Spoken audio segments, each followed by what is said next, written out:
Assalamu alaikum. Welcome to yet another episode of Gupshup. My name is Yunus Khan and I'm your host. My name is Anam and I am your host. मैं हूँ आपकी host कायनात काज़मी और मैं हूँ doctor Aafia और मैं हूँ आपकी होस्ट उर्शिया हुसैन। ऑलराइट सबका हो गया ये आज इतने सीरियस क्यों है? आज इतने सीरियस क्यों है? मुझे ये बताएं। रोका नहीं मुझे।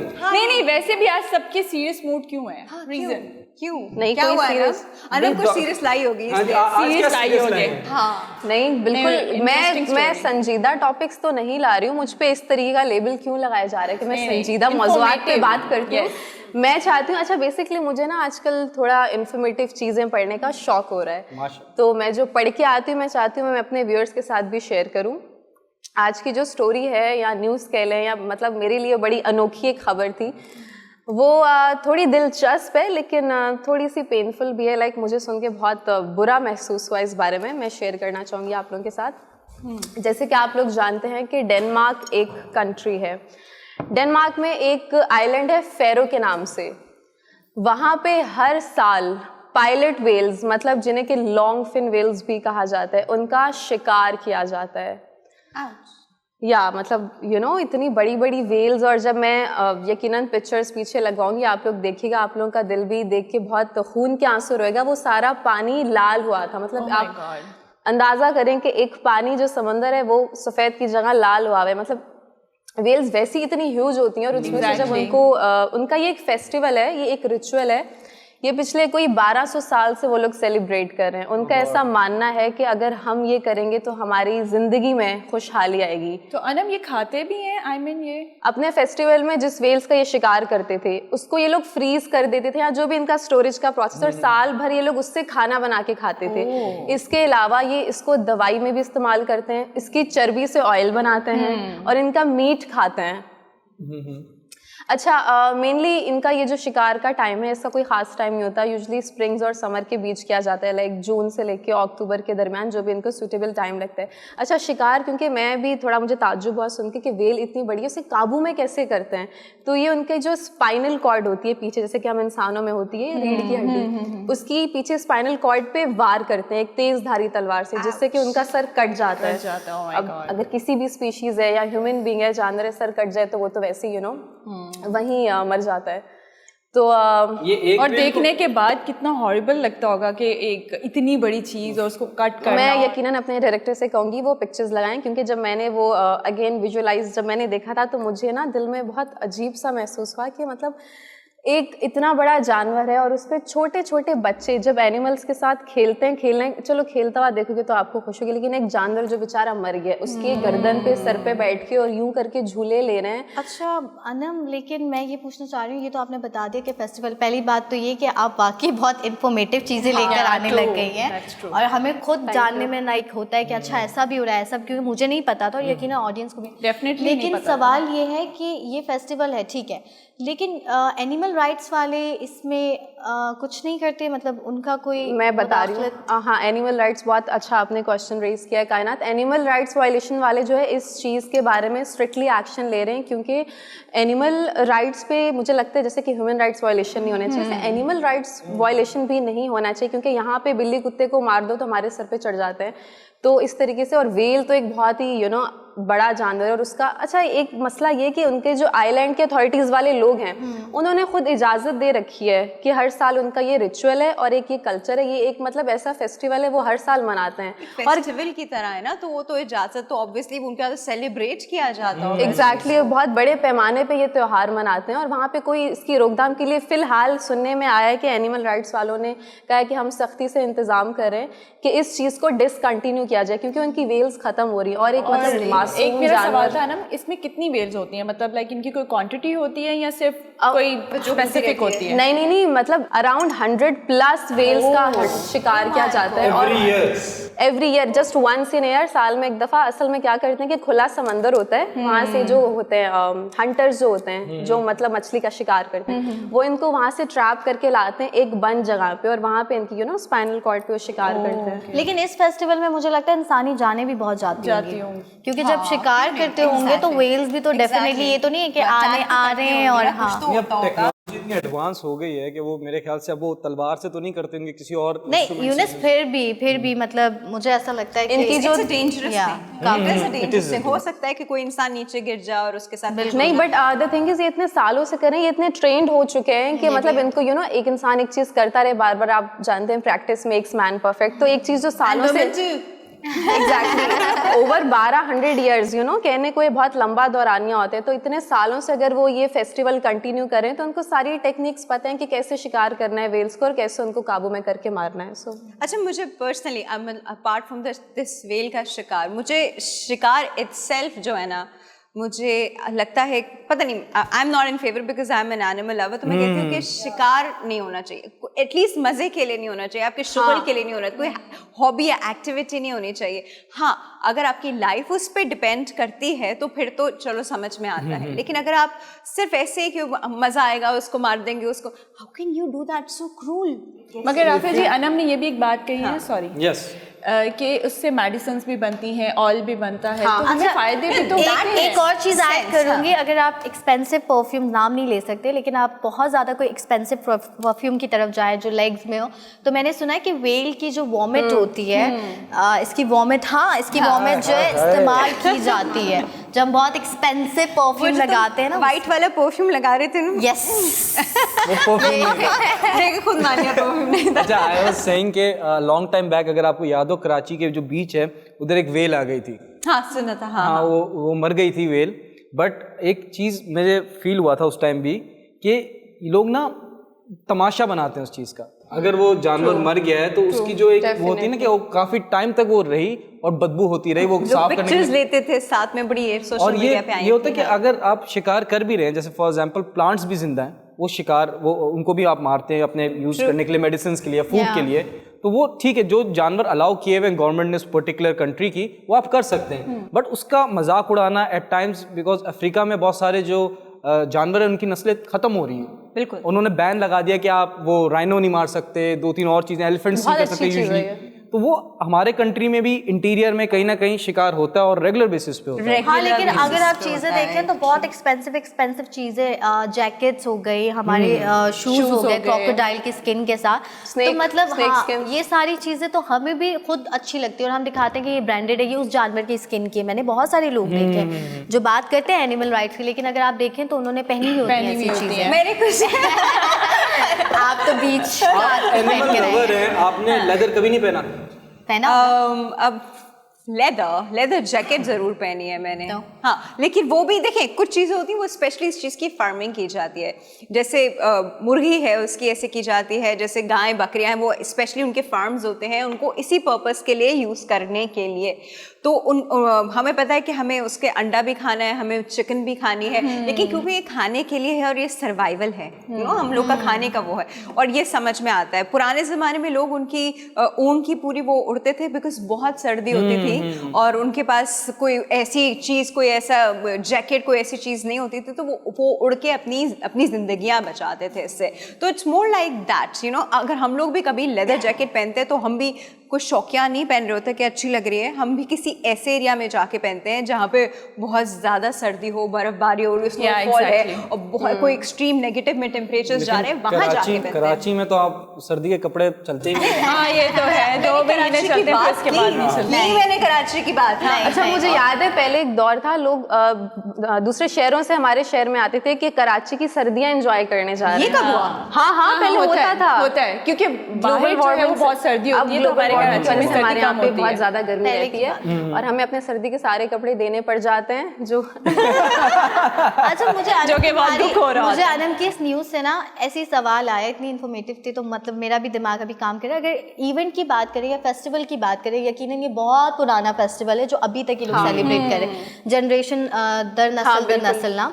तो मैंने साउथ अफ्रीका के जंगलों का सुना था कि वहाँ पे वो नहीं जिंगला लाहू, हाँ जिंगला लाहू, हाँ मतलब सीरियसली, वापस करना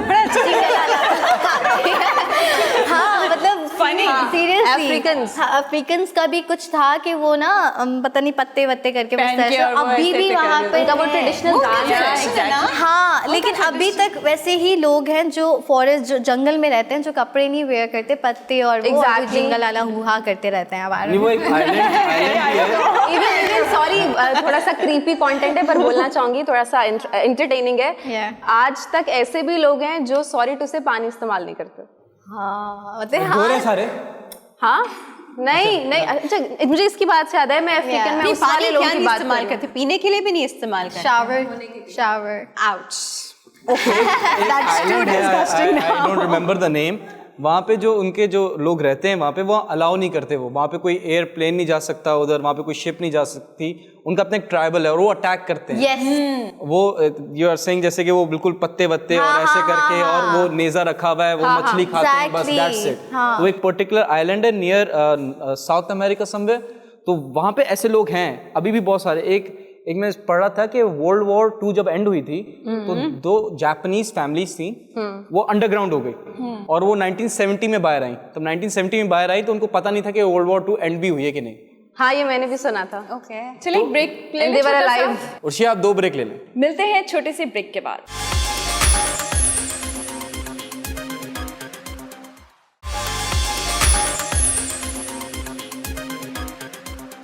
वेलकम बैक टू गपशप। हमारी गपशप चल रही थी जी, अभी वेल के बारे में बात हो रही थी कि वेल का पूरा फेस्टिवल सेलिब्रेट किया जाता है, जो कि थोड़ा सा मुझे बड़ा क्रूल लगा, बहुत सारे लोगों को भी very informative and cruel. The activity itself is very cruel. अच्छा, यहाँ पे मैं आज आपको कुछ मजे की बात बताने वाली हूँ। हम सब जो हैं अंग्रेजी मूवियाँ देखते हैं, उन सब में एक बड़ी फेमस हेल्पलाइन है, मूवीज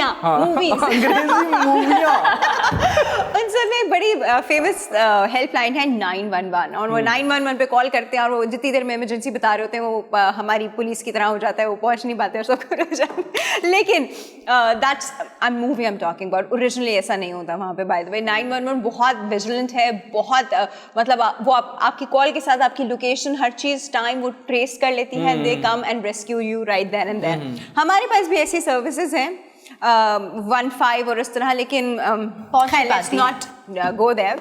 एक कंबाइंड सर्विस जो है वो स्टार्ट हो रही है पाकिस्तान में, जिसमें जो कि इस्लामाबाद से शुरू होगी, उसका सेंटर लाहौर बनेगा और वो सर्विस भी है 911। अच्छा, लेकिन सवाल ये पैदा होता है कि पुलिस से पहले आएगी। मैं यही तो कह रही हूँ, टाइम पे नहीं पहुँचती, मतलब तब तक सब कुछ हो चुका होता है। तब उसके पीछे जो होप है और उसका जो मकसद है वो यही है। इसमें क्या डिफरेंट है राफिया जी, मुझे तो समझ ही नहीं आया। अच्छा, एक तो नंबर बहुत इजी है, ठीक है, आपको सोचना नहीं पड़ता मैं 1111 मिलाऊं, मैं 911 मिलाऊं, मैं एक नंबर आपके जहन में आ जाता है कि you have to call this number over any condition. कुछ भी है, कहीं आप मगिंग होते देख रहे हैं, आपके घर में कोई आ गया है, कहीं आग लगी है, कोई इमरजेंसी है, कोई मेडिकल इमरजेंसी, किसी भी सिचुएशन में। अच्छा, इस नंबर की अच्छी बात यह है कि आपका नंबर में चाहे आपके इसमें बैलेंस हो, फोन में ना बैलेंस हो, ये नंबर कनेक्ट होगा। आपके पास आपके पास नेटवर्क हो ना नेटवर्क हो, तब भी ये नंबर कनेक्ट होगा। यस, पता है क्या हो रहा होगा यहाँ पे तब बिजली जाएगी ना तो लोग फोन करेंगे 911 पे, भाई हमारे यहाँ लाइट गई है। अब ये कुछ भी हो सकता है, ये एट देयर ओन रिस्क वो लोग लॉन्च कर रहे हैं। अब उनके पास क्या क्या आ सकता है। नहीं, और एक टाइम आएगा कि वो लोग जो 911 वाले कॉल उठाएंगे तो आगे से बोलेंगे कि हम ये कॉल रिकॉर्ड कर रहे हैं ताकि कोई इश्यू ना हो, क्योंकि हमारे यहाँ फिर शुरू हो जाते हैं और तेरी डैश और तेरी डैश तेरी डैश। तो यहाँ पे बड़ा मसला है। आप कस्टमर किसी भी कॉल पे करें आप नेटवर्क पे सिम के, वहाँ पे ये होता है कि हम कॉल रिकॉर्ड कर रहे हैं, हम बाद में इसको यूज कर सकते हैं। एग्जैक्टली। और बंदा इतना परेशान होगा, परेशानी में अपनी प्रॉब्लम बता रहा होगा और वो अपनी रिकॉर्डिंग सुना रहे होंगे, उसके बाद पता चलता है जी 1 मिलाएं, 2 मिलाएं, 3 मिलाएं, फिर उसके बाद जाके ऑनेस्टली 911 या इस तरह की सारी सर्विसेज पे कॉल रिकॉर्ड होना बहुत इंपॉर्टेंट है। कल को आपने उसके ऊपर कोई एक्शन लिया तो आपके पास कोई सबूत तो हो कि आपने किस चीज पे लिया, आपके पास कैसी कॉल आई थी, उसने क्या बात किया आगे से। तो इस तरह की कॉल रिकॉर्ड प्रैंक्स होंगे, मैं बता दूं यार होंगे, पर अल्लाह ना करे, मतलब इमरजेंसी के लिए और कोई मुसीबत पे क्या क्या सर्विसेज क्या क्या प्रोवाइड कर रहे हैं ये 911? ये पिज्जा डिलीवरी कर रहे हैं। और ये अल्लाह बस कर जाओ यूनुस। अच्छा। ये आपकी सेफ्टी, आपकी सिक्योरिटी, किसी भी तरह की इमरजेंसी, सब चीज़ों को हैंडल करने के लिए एक ऑलराउंडर सर्विस बन रही है 911। और उस ऑलराउंड पहल 911 आई शुड से पहल 911। और ये पाकिस्तानी फोर्सेस की तरफ से, ये पाकिस्तानी फोर्सेस की तरफ से गवर्नमेंट, हमारी गवर्नमेंट कर रही है। ठीक है ठीक है। उन्हें उम्मीद करते हैं कि इसको लोग सीरियसली लें, मतलब कि अंडे लाने, दही लाने ये मत करिए, क्योंकि देखिए सुने, मैं सालन बना रही हूँ, मेरा सालन जल रहा है, जल्दी से जल्दी से आपने कहा था इमरजेंसी दे लिया। हाँ, लेकिन राफिया जी ये चीज़ मैं इसलिए सीरियसली बोलूँगी क्योंकि कल मेरे घर के सामने एक लेडी के साथ कुछ हुआ था और वो चीख रही थी कि मुझे बचाओ मुझे बचाओ।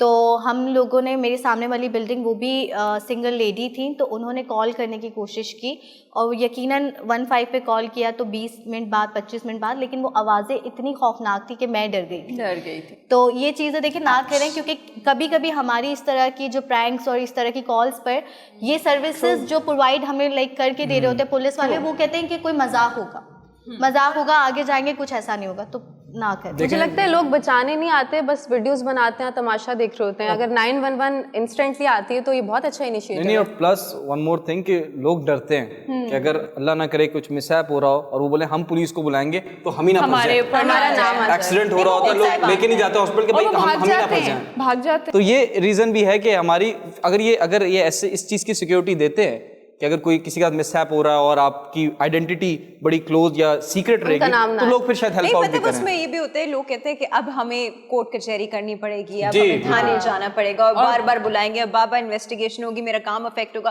कौन पड़े इस झंझट में। ये लोग इस तरह सोचना, पर आई थिंक ये वाला क्लॉज जो है ना, ये वाली चीज जो है हटा देनी चाहिए। इससे लोगों ने लोगों की हेल्प करनी बंद कर दी है। हाथ नहीं लगाने, हाथ तो पुलिस ना, हाथ नहीं लगाना, हाथ नहीं लगाना। मतलब 15 पे कॉल इंसिडेंट मेरे साथ हुआ था, कैन आई शेयर? कॉन्फिडेंस होना चाहिए, confidence. Can I share? Do you have time? हाँ करना चाहिए। ठीक है। एक स्टूडियो में था, I was editing all night. तो मेरे जो स्टूडियो की साथ वाला था ना, जो वो मेन रोड दिखता था, तो एकदम से ढप की आवाज़ आई और मैं काम कर रहा था, एकदम से मैं अकेला था, तो मैं भागते हुए गया उधर, मैंने देखा, मैंने क्या है, तो एक लड़की की रोने की आवाज़ आई एंड आई थिंक वो 2nd फ्लोर से गिरी थी। इट हैपेंड ऑन इन, आपने शायद सुना भी होगा, जमजमा स्ट्रीट पे एक हुआ था, एक औरत गिरी थी 2nd फ्लोर से। तो आई कॉल्ड, पहले एम्बुलेंस वाले को मैंने फ़ोन किया, उन्होंने पहले एक एम्बुलेंस को फ़ोन किया, उन्होंने बोला हमारे पास नहीं है, दूसरे को कॉल की, उसने बोला भाई पैसे लेंगे, मैंने बोला पैसे लो, कुछ भी लो, आप आ जाओ। फिर जी और हाँ ये होता है। और फिर 15 को कॉल की, पुलिस आ गई, और क्योंकि वहाँ पे पुलिस यूजली होती है तो मैं नीचे भी चला गया, बट मेरे में इतनी हिम्मत थी कि मैं करीब भी जाऊँ कि कल को मेरे साथ हो। तो जैसे ही मैंने पुलिस को देखा, मैं वापस ऊपर आ गया and I was standing in the terrace वाले area and I kept calling them.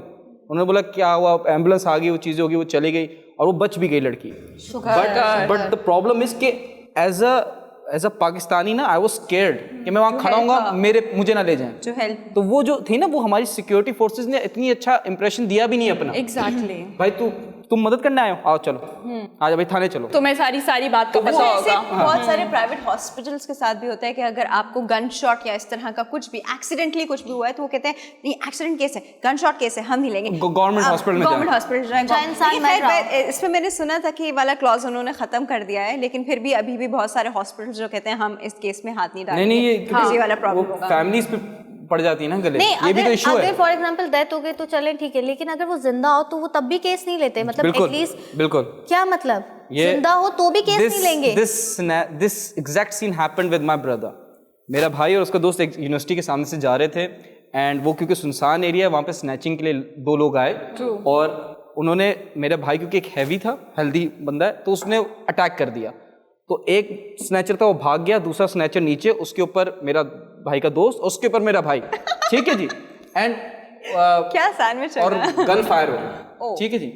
Bullet मेरे भाई के दोस्त को लगी एंड माय ब्रदर हैज, उसकी जो आई साइड है ना वो बहुत वीक है, तो उसका चश्मा टूट गया, उसको कुछ नहीं दिखा। Oh my God. I was working somewhere, तो मुझे कॉल आई कि भाई मैं इधर आया हूँ जिना पे, और एंड ही इज बड़ा पैनिक हुआ और एग्जैक्टली जिना पे हूँ और गोली लग गई है। अब मुझे नहीं पता कि उसको गोली लगी किसको लगी है, मैं भागा उधर, मैं देखा तो he was like panicking all the time, और जो मेरा दोस्त, भाई का दोस्त था, and he was hospitalised emergency में। तो वहाँ पे ब्लड दिया, वो कहते हैं भाई वो पकड़ा गया था स्नैचर, बट उसकी जो थी ना कि कि कि कौन गवाह है, कौन है, exactly, investigation. And what happened after that कि वो सर्जरी हो गई, बच गया, सारी चीजें हो गई, क्लियर हो गया। जो मेरे भाई का दोस्त था, उसका नाम फॉर एग्जांपल ABC, ABC को थ्रेट कॉल्स आने लगी कि आप जो FIR आपने कटवाई है स्नैचर के खिलाफ, वो वापस लीजिए वरना हम आपको असल में वापस गोली मारेंगे। ये असल स्नैचर्स थे? जी जी जी, and he had to take his FIR back.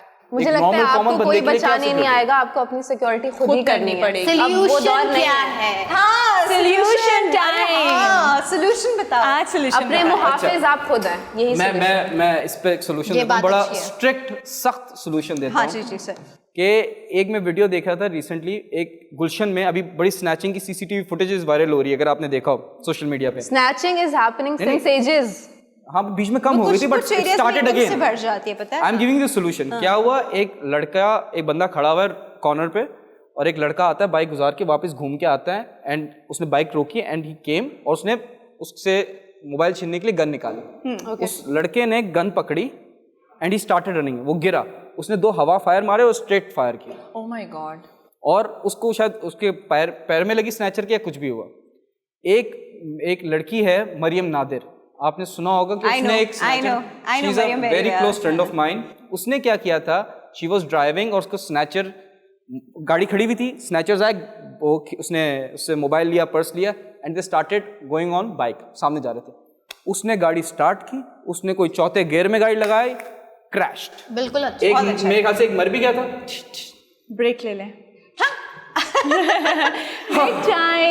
Maryam hats off to you. मुझे मरियम का ये केस याद है। मरियम वाज एकदम से हमारी सोशल मीडिया की हीरोइन भी बन गई थी, लेकिन इस पे जो बैकलैश मरियम ने फेस किया था, हम उस पे बात करेंगे। एक छोटा सा ब्रेक ले लेते हैं, छोटा सा मतलब ब्रेक ले लेते हैं यार, ब्रेक के बाद।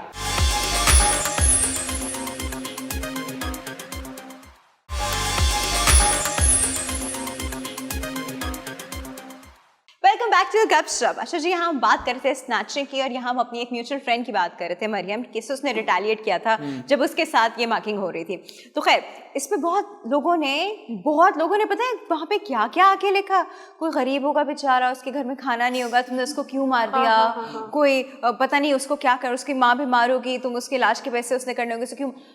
ओ भाई, दिस इज एक चीज के लिए आप कुछ गलत करोगे क्या?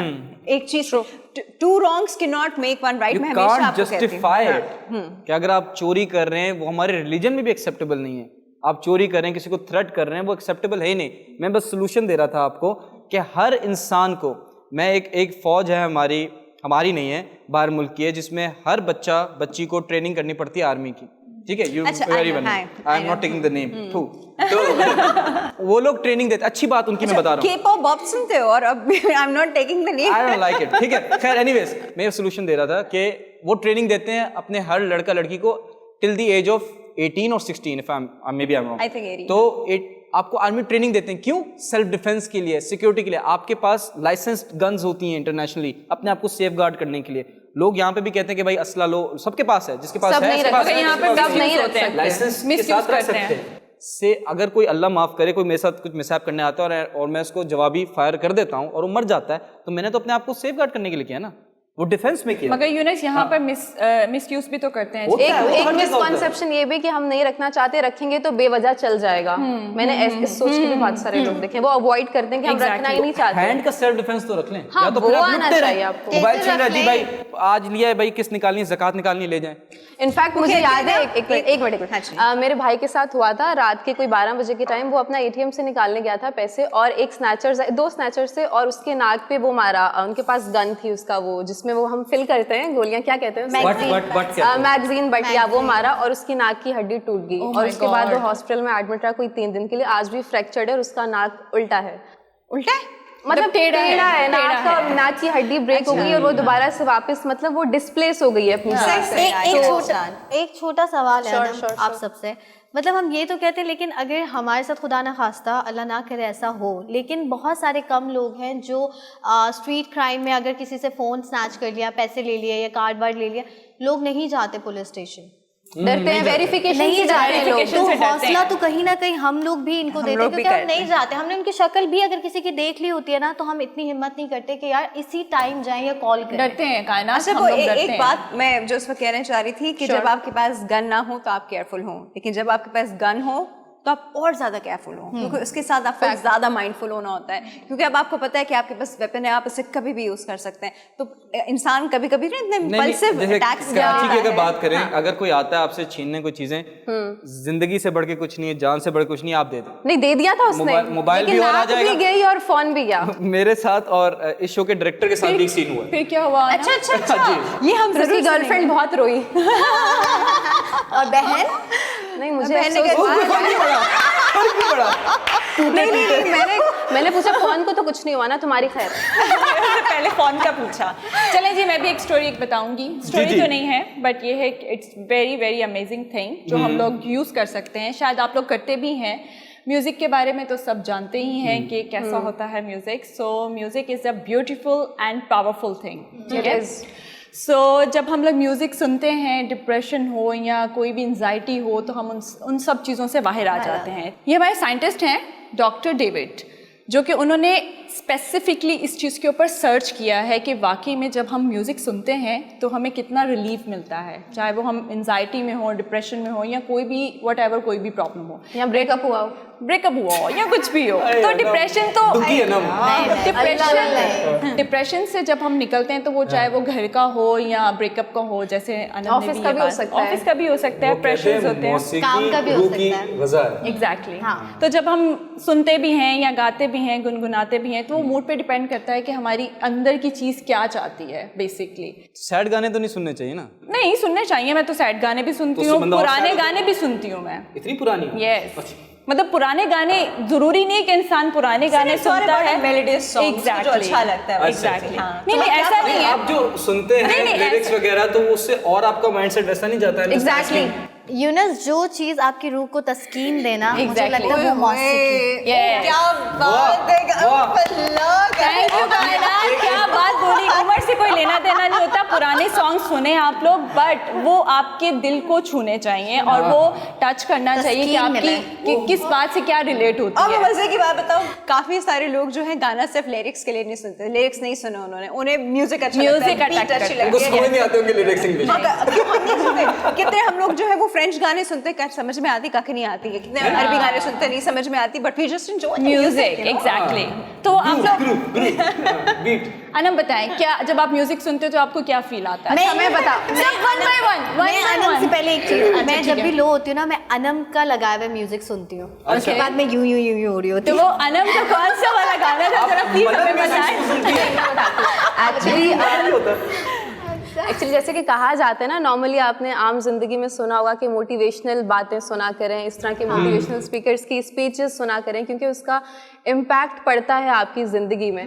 तो इसी तरीके से जब हम म्यूज़िक सुनते हैं तो हमारे दिमाग में एक केमिकल पैदा होता है, वो हमारे दिमाग को कमांड देता है। अगर हम अच्छा सुनेंगे, लाइक कोई बहुत सॉफ्ट सा म्यूज़िक है जिसको सुन के आपको अच्छा लग रहा है, क्योंकि म्यूज़िक हमेशा आप याद करें ना तो वो आपको 1000 मिलियन बिलियन मेमोरीज में लेके जाता है। मतलब दिमाग में इमोशंस का फ्लो बह रहा होता है, आप कहाँ होते हो और फौरन लगता है आपने कहीं ट्रेवल कर लिया, बैठे बैठे आप पूरी दुनिया घूम लेते हो। फेवरेट सॉन्ग क्या है आपका? अल्लाह, मैं नहीं बता सकती। मैं तो बताऊंगी। Music is actually, I will tell you, उसकी एक साइंस है, ठीक है। म्यूजिक क्या होता है, जब आप म्यूजिक सुन रहे हो, स्पेशली अपना फेवरेट आप तो आज म्यूजिक सुन नूरजहां लग रही हैं माशाल्लाह से। ओ हाँ, ओए होए, है ना, थोड़ा नूरजहां का हो जाए कुछ। Let's not go there. मैं आपको म्यूजिक की साइंस बता रही थी। हमारे बॉडी में जो केमिकल्स, हैप्पी हार्मोन्स और सेरोटोनिन और इस तरह की डोपामिन टाइप चीज निकलती है जब हम अपनी मर्जी का, अपने मूड का म्यूजिक सुनते हैं। कभी हम बहुत लो होते हैं और एकदम से हमने अपनी मर्जी का म्यूजिक लगा लिया तो हमारा मूड अच्छा होने लगता है। कभी हम बहुत लो होते हैं और एकदम हमने फास्ट बीट सुनना शुरू कर दी तो हमारा मूड बेहतर होने लगता है। कभी होता है कि हम बहुत अच्छे मूड में और एकदम एक ऐसा सॉन्ग लगे, जिससे अभी अनम ने कहा टाइम ट्रैवल हुआ, आप किसी ऐसे फेज में चले गए जो कि कुछ ज्यादा अच्छा नहीं था। मेमोरीज बन जाती है ना, दो memory आपकी चीजें, trigger अच्छा राफिया जी, कभी ऐसा भी होता है? दो चीजें जो हैं वो आपकी मेमोरी को हमेशा टाइम ट्रैवल कराती हैं, परफ्यूम खुशबू एंड मौसीकी। सही बात है, क्या बात है, क्या बात है। मैं किधर जाऊँ? ट्रेवल हो गया। महक और मौसीकी, महक और मौसीकी। महक और वाह वाह वाह, MM। आलम रोड। होगी आपकी आ जी अब आप हो गई आपकी? मैंने चुप हो जाएगा। मैंने कहा 2 बातें होगी। अच्छा, जैसे फैमिली में कोई फंक्शन होता है तो वो मोस्टली ऐसा होता है ना, कोई डांस नहीं कर रहा होता, बट वो जैसी बीट सुनता है फौरन से डांस करना शुरू कर देता चक दे है। फटे। बचपन में सबने किया है। अजीब अजीब भी नमूने नजर आते हैं मुझे शादी के बट ये टाइम है कि पे। फैमिली की बात हो रही है कि फैमिली में जैसे कि माँ का भी दिल कर रहा है, बाप का भी दिल कर रहा है, चलो बेटी की शादी तो वो भंगड़ा टाइप करना है, कुछ करना है, तो वो जब सब डांस कर रहे होते हैं वो ऑटोमेटिकली। अच्छा, सबसे ज्यादा ढोल किसको ढोल पसंद है? वाले। मुझे बहुत पसंद है। जब ढोल बजता है तो मैं बिल्कुल कहाँ बजाते हैं आप? बजाती नहीं हूँ, जब सुनती हूँ तो फिर दिल करता है कि आप बाजार डांस के करें, बाहर एक एंजॉय लड़की होती है करें, ना, यूं करती है। तब भी कर लूंगी क्योंकि इतना मुझे ढोल पसंद है, मुझे बहुत अच्छा लगता है। फेवरेट सॉन्ग बताएं, फेवरेट सॉन्ग। ये क्या बात सॉन्ग नहीं होता, बस आपके Favorite मूड song पे म्यूजिक डिपेंड बताते करता है। हैं। या ऐसी ग्रुप में बैठे हो, इवेंट पे बैठे हो तो आप ढोल पे भी कर ले इवेंट पे, लेकिन जब मैं अकेली बैठी होती हूँ तो मैं ज़्यादा लो या ज़्यादा सैड या मरने मराने के, आई एम सॉरी टू से यूज दिस वर्ड, लेकिन ऐसे गाने नहीं सुनती एक- क्योंकि डिप्रेशन kind of मेरा भी ये होता है। Yeah. जी जी जी। मेरा भी ये होता है कि मैंने अपने हेडफोन लगाए और आपने चाय पीनी है और कुछ ऐसी जगह पे जाकर बैठ जाओ जहाँ पर कोई आपको तंग करने वाला ना हो। Peace. एंड इनफैक्ट आप ड्राइव भी कर रहे हो ना, अकेले हो तो आप ड्राइव Me करते time. करते इसको कहते हैं me time. एग्जैक्टली, तो आप Tea गाने time. सुनते मी हुए टाइम। अब वो तुम्हारा टी टाइम होता है और तुम्हारा कुछ और टाइम भी होता है, लेकिन अच्छा, हम me यूनुस, time की बात कर रहे हैं। जी जी। मुझे अपना फेवरेट सॉन्ग याद आ गया। वो इतना एपिक है कि मुझे लगा कि मुझे कहना चाहिए। मैं बिल्कुल बिल्कुल। आप सब लोग मैडम नूरजहां को तो जानते ही होंगे। Yes, ये प्लीज। अच्छा हाँ, हमारी ऑन सेट नूरजहां की ये चाइना की कॉपी बैठी है। हमने चाइना से इंपोर्ट करवाई है। अच्छा, तो मैडम नूरजहां का जो गाना है, मैं बहुत इज्जत और अदब से उनका नाम लेना चाहूँगी क्योंकि मैं उनकी बहुत फ़ैन हूँ और मुझे उनकी एक और बात कर दूँ, सबसे अच्छी चीज़ ये लगती है कि उनका इंतकाल 27वीं शब को हुआ था। तो जबकि उन्होंने ज़िंदगी भर हमेशा गाने गाए थे, लेकिन खैर अल्लाह पाक की नज़र में जो मुकद्दस हो उसके बारे में हम कुछ कह नहीं सकते। अच्छा, वो गाना है चांदनी रातें। कितने प्यार से कहा है ना हमने, अदाओं से।